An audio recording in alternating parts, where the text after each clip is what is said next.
Welcome to Issaquah Christian Church. So my question for you is, why do we still call that thing a treadmill?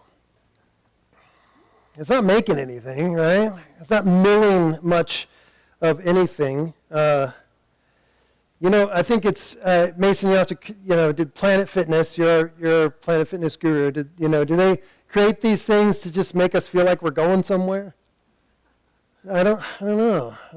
It's it feels like running in place like a hamster. I actually walked by a Planet Fitness the other day and looked down the rows of people all just running to nowhere, and I was like, okay, well, good for you. And I'm not here, this isn't a demotivational speech, don't worry. That's okay. But it just reminded me of hamsters, and I did get to go to see a Yates mill. That's a water-produced mill, No slaves were harmed in the making of this grain. But you got to go there sometime. It's a really cool park. You should check it out. But it struck me as when I saw those treadmills, it's like, that's like January. That's just January in a nutshell right there. Just, okay, the trudge. We got to keep moving. Just got to keep moving. It's January. New Year. Any of you still use planner, physical planner, like you write on the calendar and all that kind of stuff? Good. Got a couple? Yes. Awesome. I'd have to take pictures of it just so I could look at it on my phone, but that's good. New apps. Any of you got a new gym tag for your keychain or anything like that? New something? Anybody start a new, let's just go Bible reading program or something like that? Anybody start something brand new? Yeah? Okay, getting after it. This is good. But in so much of our life, there's just lots of motion, but not a lot of improvement or movement. So we're going into this passage here in this Ecclesiastes is the name of the book, and it's not often read and less often preached from. So I thought, why not? Let's just do a challenge. Let's go for it. I was remembering back when I was at Northwest Harvest. It's a kind of a clearinghouse for food banks all over the Northwest.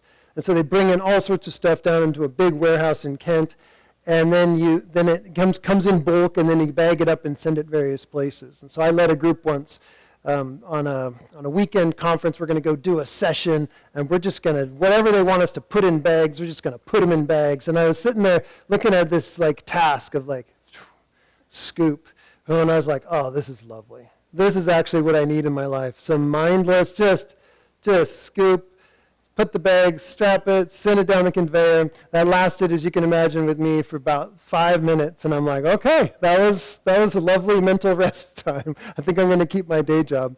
But just seeing the, bagged and boxed and tagged and all that kind of stuff, oh my goodness. It's good work. It matters. But that's sometimes what our normal jobs do feel like, what our day jobs feel like. It's just like, oh, just moving boxes of oats over to that pile of boxes of oats. And if you ever experience that in your day-to-day work, you might enjoy Ecclesiastes, because it's like, wow, is anything really, really getting done?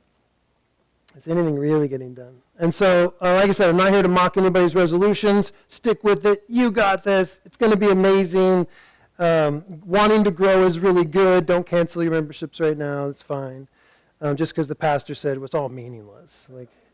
I am not going to say that, but we'll read the text. We'll see what happens. But Ecclesiastes starts with this blunt question that just comes underneath all of our treadmills and oat bagging and all the stuff that we do to just okay, this is going to be the time. This is going to be the thing. And the question is, it's kind of like the Roadrunner when he finally caught when Wile E. Coyote finally caught the Roadrunner, and then he's like, oh, what do I do now? It's like, I did it. Oh, okay, but I don't actually, what is the next step, right? So you did it. Okay, we did it. We accomplished it. You got it. You hit all your goals. You packed all the bags. You ran all the miles. And so that's it. Yay. And I think I'm always looking for the cruising point. I just reach cruising altitude, and then everything's going to be fine. It's like, that doesn't seem to be it. And so whether you've hit 1 or 10 or 100 milestones, you're like, well, that wasn't the whole thing. And is it always going to feel like I'm walking in circles, or am I just kind of treading through life? So in this strange world where everything seems to Everything seems just to wear on us. And we'll talk next week about seasons of life. But as we think about these things that kind of wear on us and kind of break us down, you're never quite reaching the goal, never kind of getting a grip on it. The voice in Ecclesiastes, sometimes called the preacher, that will be in our text today, we'll call him the preacher. It really means someone who gathers people together. Hey, listen in. I got something to tell you. The Hebrew word is nonsensical, kohelet, whatever that means. But so sometimes the kohelet will say, hey, gather close. I already did this. I've already checked all this stuff. This is the way it goes. And so you just might want to know that ahead of time. And so he's that convener, the kohelet, the one who comes in there. But he says it's all, and you can learn some Hebrew today. You already learned kohelet, so you're already a ways there. But the word is hevel, Hevel, we might spell it hevel. And it just means kind of vapor and ungraspability. And then sometimes he says hevel. It's like heavily hevel. It's like so hevel, like it's just smoke and dust. And if you've ever tried to just grab that smoke and put it in your pocket, or that vapor, and just really, really get a grip on it, you'll realize that's kind of what he's saying about the rest of the stuff of life. He's like, see, you grabbed it, but double check, look in your hand, it's not there anymore. And we keep doing this. So maybe instead of demotivation, we can just get some proper perspective. And so I want to read some of these passages to you. And I'm just going to kind of do it in a bulk, kind of just read a bunch of it, and just have it waft over you like the vapor that it is. So the word hevel, there's different translations and stuff. Vanity of vanities, you maybe have heard that, or it's kind of this idea of, it's kind of nonsensical, it's kind of absurd. Like life just doesn't always go the way you're thinking it was going to go. The words of the preacher, the son of David, king in Jerusalem. So the kohelet, the convener, the preacher. Vanity of vanities, says the preacher. Vanity of vanities. All is vanity. So it's hevel. Like vapor. What does man gain by all the toil at which he toils under the sun? It's kind of a new, that you'll learn those words, toil and under the sun, meaning like all the days with the sun beating down your back, all the hard work you got to do under the sun, just life under the sun. It doesn't mean like, you're like, I would like some under the sun days. It's not talking about weather. It's talking about just this existence that we have here on this plane, on this earth, as we go through life. So what does man gain by all the toil at which he toils under the sun? A generation goes, and a generation comes, but the earth remains forever. The sun rises, the sun goes down, and hastens to the place where it rises. The wind blows to the south and goes around to the north. Around and around goes the wind, and on its circuits the wind returns. All the streams go back to the sea, run to the sea. I think maybe you can follow along with me back there. I can't quite do both things here. The wind blows to the south, goes around and around. All the streams run to the sea, but the sea is not full. To the place where the streams flow, there they flow again. All things are full of weariness. A man cannot utter it. The eye is not satisfied with seeing, nor the ear filled with hearing. What has been is what will be, and what has been done is what will be done, and there's nothing new under the sun. Is there a thing of which it is said, oh, see, this one's new? It's already been there in the ages before us. There's no remembrance of former things, nor will there be remembrance of later things, yet to be among those who come after. It's a lot, right? I'm gonna read just a little bit more. I don't have a slide for it, but he says, I, the preacher, have been king over Israel and Jerusalem, and I applied my heart to seek and search out by wisdom, smartness, all that is done under heaven. It's an unhappy business that God has given to the children of men to be busy with. I've seen everything that's done under the sun, and behold, all is hevel, vanity, and it's striving after wind. Go chase it. What is crooked cannot be made straight. What is lacking cannot be counted. I said in my heart, I have acquired great wisdom, surpassing all who were over Jerusalem before me, and my heart has had great experience of wisdom and knowledge. I applied my heart to know wisdom and to know madness and folly. I perceive that this is also a striving after the wind. For in much wisdom is much vexation, and he who increases knowledge increases sorrow. There's a whole lot going on. But isn't that funny? Like, the more you know, the more you're worried. The more you know about, like, oh, I got 4 different news channels on my screen right now, and I'm really pulling in. I got the book open, and I'm studying the newspaper, and I'm like, man, this is just, everything is so simple. My world is now so simple. It's like, wow, I just took a lot on, and it's really causing me a lot of anxiety, too. It's interesting. We're like, more wisdom is going to be great. It's like, well, yeah, more knowledge, okay, yeah. Right? Chasing after the sun, chasing after the wind, rather, striving after wind. Just quick insert, my son, one son is a Marine, another's graduating here in a week or so from the Navy basic, but when Max was the Marine and they were in boot camp, they're right on the border of the San Diego airport, and then the Marine Corps recruit depot is just on the other side of the fence. And if the guys got distracted by like, oh, look at that, another plane taking off, because they take off like every 2 minutes, the drill instructor would say, chase it. And so they just have to like, you're that interested in that plane, go chase it. That's some Wile E. Coyote stuff there too. Like, how I can't, okay, I'd run until I hit a fence, basically, is what's going to happen. Chase after it, go for it. Knock yourself out, kid, that's what you want to do? I said in my heart, come now, I'll test you with pleasure. Enjoy yourself. Behold, this is also hevel. I said of laughter, it's mad, and of pleasure, what use is it? I searched with my heart how to cheer my body with wine. My heart still guiding me with wisdom.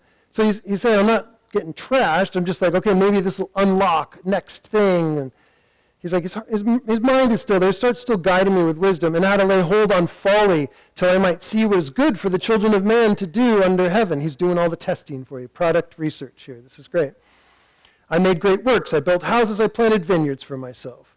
I made myself gardens and parks and planted them all kinds of fruit trees. I made myself pools from which to water the forest of growing trees. I bought male and female servants and had servants born in my house. I had also great possessions of herds and flocks, more than any who had ever been before me in Jerusalem. I also gathered for myself silver and gold and the treasure of kings and provinces. I got singers, both men and women, and many concubines, the delight of the sons of men. So I became great and surpassed all who were before me in Jerusalem. Also my wisdom remained with me, and whatever my eyes desired I did not keep from them. I kept my heart from no pleasure, for my heart found pleasure in all my toil, and this was my reward for all my toil. Then I considered all that my hands had done, and the toil I had expended in doing it, and behold, all was vanity, and a striving after the wind, and there was nothing to be gained under the sun. So kind of depressing, only in the sense that he's gone ahead of us in so many of the pursuits that we really think are going to do it. That's going to do it, right? And we've known enough now, like even just in brain circuitry, that pleasure is different than contentment. You have a whole different things firing up when you're pursuing pleasure, and that only just has to get more and more and more. You have to just, they're like stepping stones to nowhere. You just have to continue to increase your pleasure if you're going to go that direction. Contentment's on another part of your brain that you just say, like, that was good. That was good. Like our meal today. We're going to sit around with a meal together as a family. We'll just be like, this is good, God. Thank you so much. This is good. But, if you're back for fifths or sixths or sevenths, you're like, hey, hold on, man. That's not really going to solve anything for you. That's not going to do it. So we want to eat things in the presence of God, in the presence of his family, feast and all these things. But there's something that we want to grab a hold of and make it work for us. And he says, good luck. Good luck. That's not the way earth works. That's not the way life under the sun works. You don't just grab it and then hold it and put it in your pocket. In fact, you better check your pockets, My grandson he really loved M&Ms at Christmas. He got one of those candy cane things filled with red and green M&Ms, which is great. Apparently he loves red and green as colors. And then the rest, they just sort of slip out and go different places. And at least they're white at that point. So just so you know, they get white. And then they're not so bad on carpet, but you can vacuum them up, as I did. But you just if you grab a bunch, just suck on those M&Ms and then stick them in your pocket, because I got them now. You don't really have that much. And no, I never accept candy from someone's pocket. I'll just say that. I just don't do it. It's not there anymore. Hey, let me get to the main point of what I think we're going to find today, and then we'll just kind of walk through that text and make sure that I'm not off base, right? But here's the main point, okay? When you chase gain, and you think of the grip of gain and the game of gain, when you chase gain, you're chasing the wind. When you trust God, even the stuff that kind of just blows by you, even the vapor can be a gift. Oh, that was good. That was good. I'm not going to grab it and try to stick it in my pocket, but that was good. I can't game it. I can't make it work for me, but I can enjoy this thing. And Jesus is the one who teaches us how to get off that treadmill, how to step off that treadmill and just enjoy gifts in his name. And so if you don't have that relationship locked in, it makes total sense that you've got to grab and go and get everything and wrestle it down and stick it in your pockets and hope it stays there. It makes sense. But if you have Jesus, he's a never-ending supply of goodness, and he's the giver of good gifts.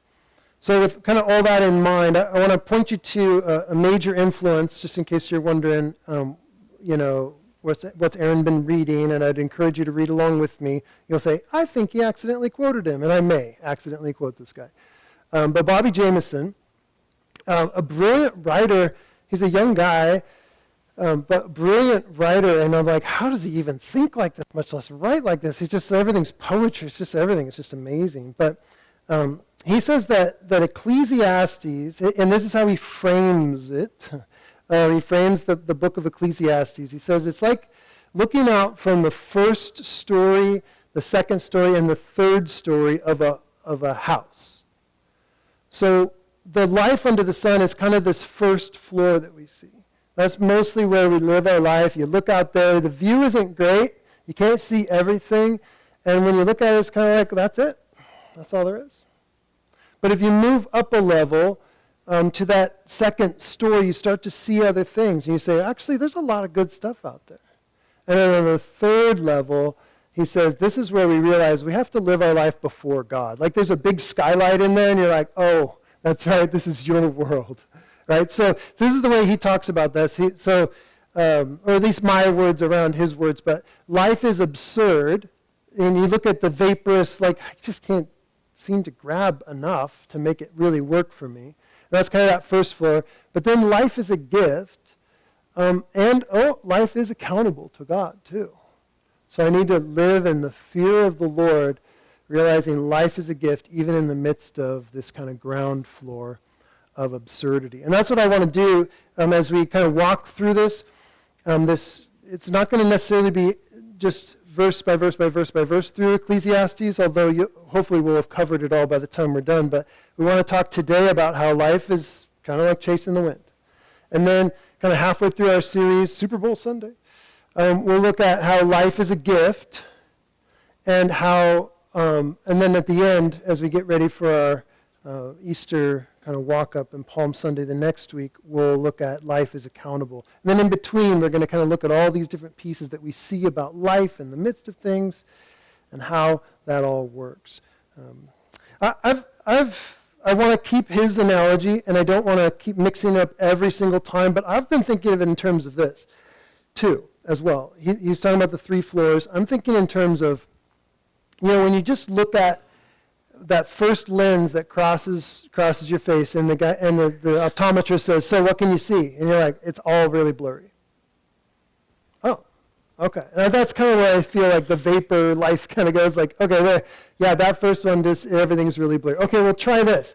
And maybe it's a rose-colored lens that drops in, and you're like, actually, things are rosier, things look better. I kind of like that. It's not quite there, and then the last lens kind of drops in and say, oh, okay, everything's sharp.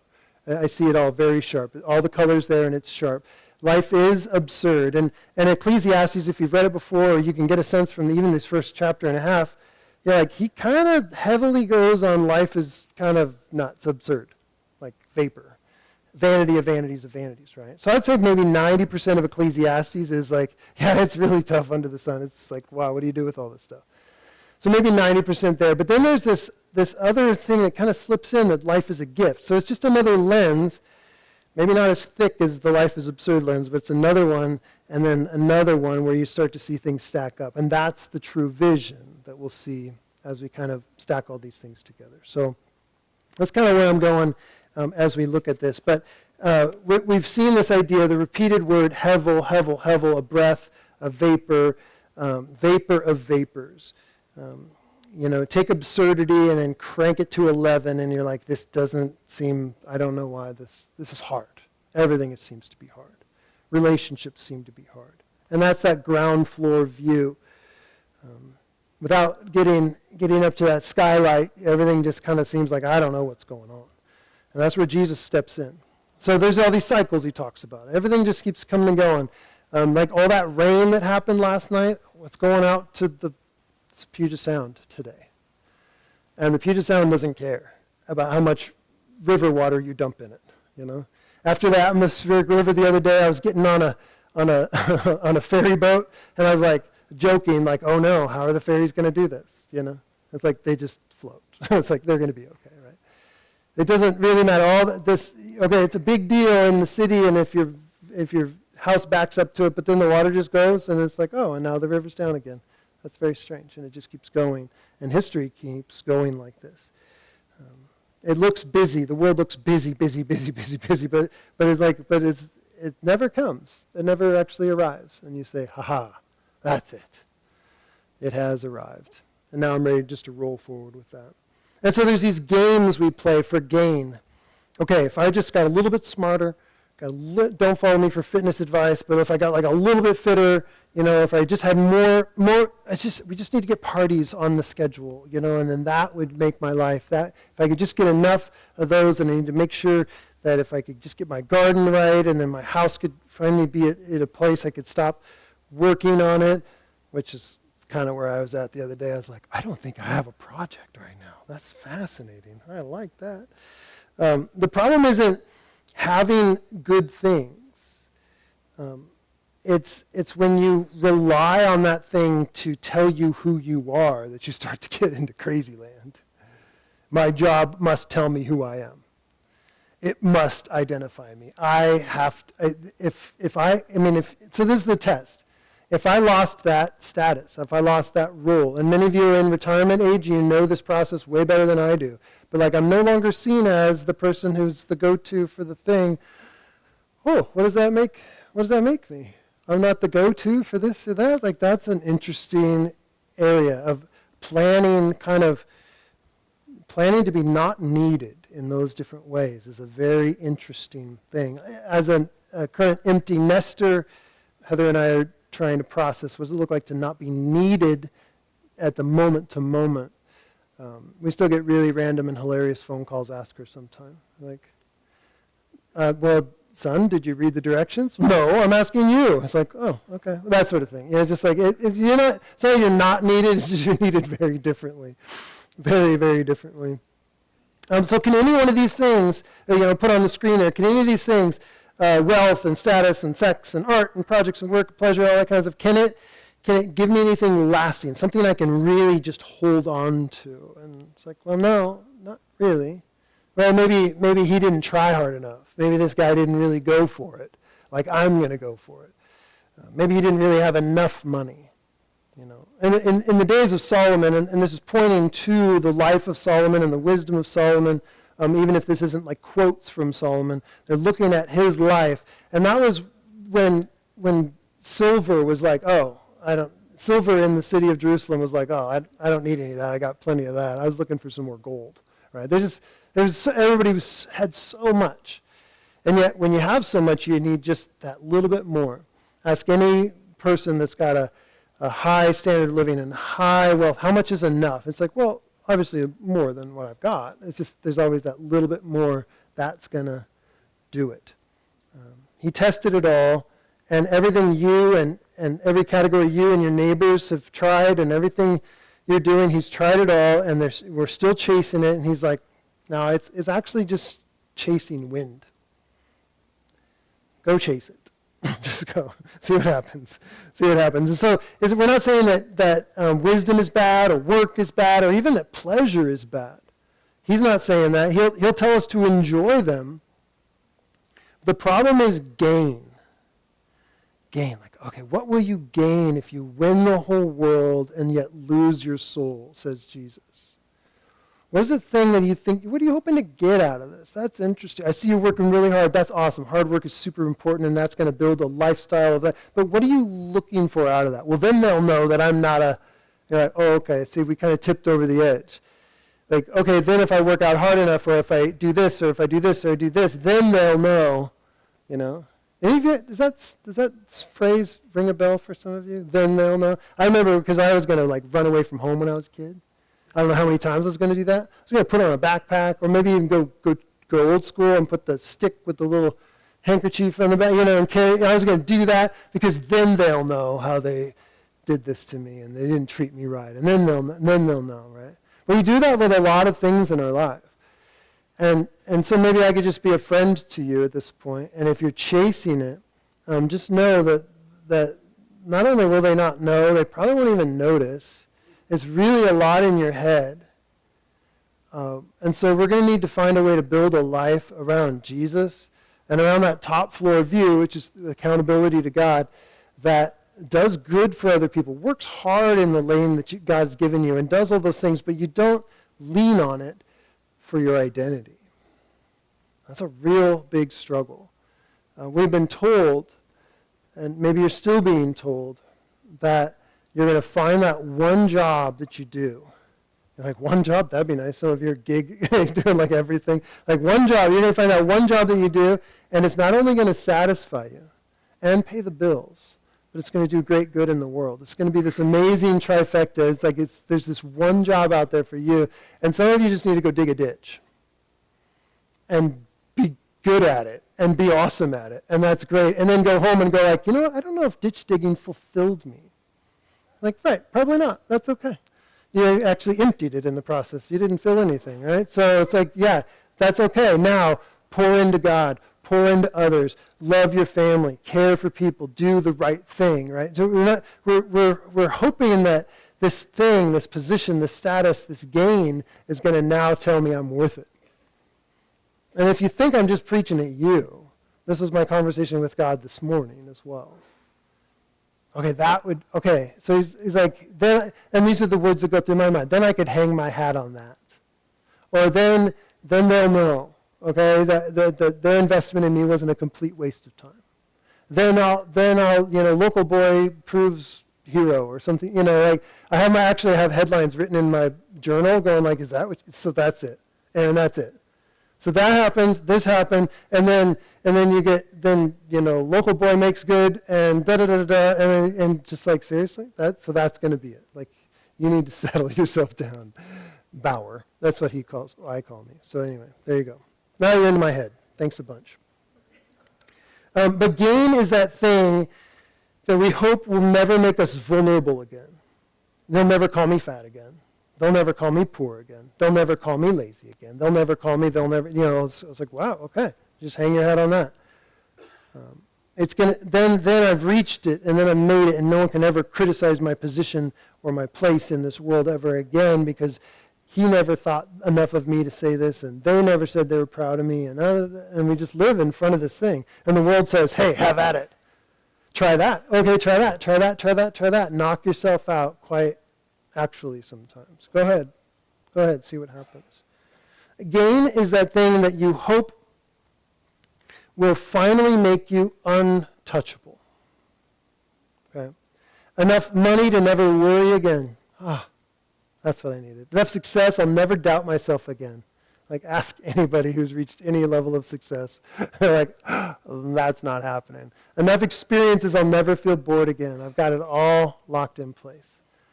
I've got the app of the day. I've got the game of the day. I've got even when football season's over, there's going to be reruns. I mean, you're going to figure this out. There will be a way to just dopamine load for the entire year. You're going to be it's going to be great, right? Don't. Would be one of my thoughts. So the Kohelet is saying this isn't evil stuff. This is good stuff, but when taken in those doses, actually really ruins you. And when it's done for those reasons and done because it's going to make you something, and I'll never be vincible. I'll be invincible. Not going to happen. So we'll see how we're doing. When you chase gain, you're chasing the wind. When you trust God, even vapor can be a gift. It's not the thing you can grab, but it's the thing you can enjoy. So when you chase gain, you're chasing the wind. You can feel the rush. That's great. You're enjoying the rush. You can feel it. You can hear it, but you can't bottle it. And it doesn't mean life is pointless. It doesn't mean you give up on your New Year's resolutions. You need to change that script in your head. This is why I'm doing this.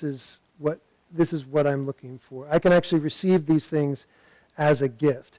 In fact, we looked at this last week. If you want to go back and listen to a sermon, kind of looking forward and thinking about everything we do in the name of Jesus is not done in vain. Not vanity. If the things that you do as unto the Lord, the feasts that you have, the people you invite into your life to pour into them, and the fellowship of a family of God, as we do things in the name of Jesus, those count. They just don't count here. Where are we storing up treasures? What does it say? In the kingdom of God. We store them up in the kingdom of God. That is such a hard thing to do because I want it yesterday. But everything done builds for the kingdom that is coming. And so we anticipate that. And so with a perspective of who Jesus is and what he's done, boy, this Ecclesiastes starts to sing a song for us. It says freedom. And like vanity of vanities, well, that's depressing. Well, only if you're pursuing those things because they're going to make you. Then I'll be somebody. Actually, anything you do in the name of the Lord for his glory is done for the kingdom. It matters. It counts. Whatever is not from allegiance, from faith, from faithfulness, is sin, says Paul to the Romans. But everything that you do in faith and allegiance to Jesus counts for the kingdom. So we do have that pivot there. So his experiment, pretty interesting, right? The question is, why are we running the same tests, the same experiments in our own life right now? So what could it look like right this moment? So Jesus said this: what does it gain a man if what good is it if a man gains the world but loses his soul? And so let's just look at a few of those things right here on the east side, 2026. What are some of those things? And I think we'll just dial it down to a few things that really matter to us. If I could just get this role, this promotion, finish that project, then I could really be at rest. I could really be content. I could really be respected. I could really feel valuable. Just a little bit more. And some of you that I'm trying to think of your stories right now in the room, but you at least know the stories of someone who is like, hey, Dad, are you going to work again? Yeah, just a little bit more, just a little bit more. You're like, yeah, but I'm right here. I got the whole day off. They're like, yeah, but I got to go, I got to go do these things so that your future is secured. Well, what about my present, Like we know these stories, right? We have these stories in our lives, and it hurts to watch other people do it. Okay, well, maybe a little bit more of this, maybe a little more security. Have you picked a number in your bank account, and you're like, okay, that's it. That's the one. That's the number I'm trying to get to. Then I could retire. If I got to this house, this amount of margin in my life, then I could officially relax. Jameson talks about in his book, very poetically, beautifully, he said, you have bathtubs, and if they're functioning correctly, your bathtub has a drain to keep it from overfilling and ruining your whole house. In my case, it still sort of ruins my house because I don't understand what's going on in the plumbing. But if it's functioning right, it fills up, and then it just drains out, and you don't have to worry about it ruining you. It's not the same way with money, he says. There will be a point where you get too much, and it does ruin you. And there's no stop there. There's not a safety feature with money. Experiences. Oh my goodness, kids, look what we got. We're going to do this thing. It's going to be amazing. We're going to go here. We're going to do this, and it's going to be this great experience. And you should do experiences with your kids. You absolutely should. But then I'll finally feel like a good parent. Whoa, we just switched. From this is really good for the kids to then I'll finally feel like I surpassed my dad or I got better than my mom did. And then I'll feel fully. It's all about that motivation, right? And I was talking to a friend last night, and he's just like, man, life just does not slow down. And he just listed the 12 different things his 3 kids are doing throughout the week, and he's just exhausted. It's like, did you take a break? He's like, no, I didn't. He couldn't even take a break during a break because it just goes. Because this kid wants to do this, and they want to do this, and they want to do this, and they want to do this, and it's like, well, that's good. And that may be just a beautiful motivation, or maybe something that actually tears you apart.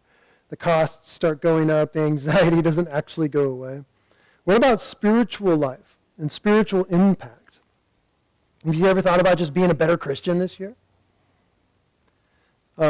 More Bible, more serving, more biblical, or more ministry impact, and then I'll finally feel okay before God. And he's like, you're my daughter. If you have given your allegiance to Jesus, you've been made a son or daughter of God Almighty. And he looks at you and says, whoa, did you want something? Says there's something you're going to do that's going to supersede your position in my family already? You're my son. You're my daughter. Yes, do the things that you're called to do, and do those things. But wait, that's how you're going to show up? Like, see, Dad, aren't you proud? Like, I mean, yeah, because I love you.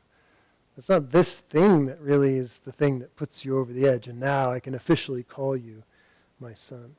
If it's still just about proving yourself, Aaron, if it's still just about proving yourself instead of trusting Jesus, it's still a game for gain dressed up as discipleship to Jesus. Because then you'll be something. Too much is never enough. And you get all the way to the end. It just isn't enough. Not evil desires, even just good desires, but out of proportion can tear you apart. If they become the thing you're banking on, it's chasing the wind, and you will be crushed under that weight. And so let me just give you a dialed down, here's something you could do about it.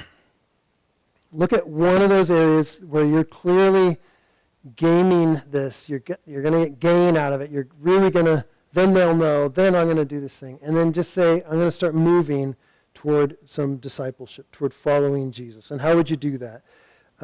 Identify one of those places where if I just had that, and I've given you a list of all sorts of like things to think about, but if we just had that, then I'd be okay. And then just bring that to Jesus in prayer and say, I haven't trusted you. I've been tempted to chase this. What does it look like to just trust you with this area of my life instead? Maybe I could do some of the same things, but do them out of an attitude and a heart that just wants to honor you, do it out of allegiance to you, and not about my name. And we sang a song today about you make me your image. Jesus is the image of the invisible God. So if you want to know what God is like, you look to him. And he says, but you are my image bearers as well. And so am I polishing up or asking him to polish up his image, or am I trying to polish my image? These are questions that come and Seahawks questions, but also those kind of questions come while I'm singing and thinking through those things. Okay, I'm not trying to polish my image. I'm trying to have him burnish and make me look more like Jesus. And then just choose a small act of obedience. I suggest starting small because the big things can often disappoint us and cause us to struggle. And so I'd encourage you to to step into that. As we move into this new year, I do believe God can set some things in your heart and in your mind. Hey, this is where we're going. I want a resolution from you. I want a direction from you so that his name would be honored, his kingdom would more come, and his will would be more done. And if we submit our lists and seek first the kingdom of God, the gospel of the kingdom of God, if we would submit ourselves to the kingdom of God and his righteousness, the way he orders things and makes people right with himself and right with the world, then we're going to get a perspective that's not just chasing wind and not just chasing vapor, but actually something you could just enjoy and sit back. I'm loving some aspects of this winter, but when the valleys fill with fog, you can't do much with the fog. It's kind of pretty. You can enjoy it. Chasing after it, it's just going to disappear right in front of you. So let's be those people who, in allegiance to Jesus, just pursue him and allow the things that he offers to us as being gifts taken in faithfulness to Jesus, but not something to be grasped and held to make us feel less insecure and less vulnerable. Let's just turn ourselves to him, and we can trust him. So let's do it. Let's trust him this year. Take a step. I think we can do it together.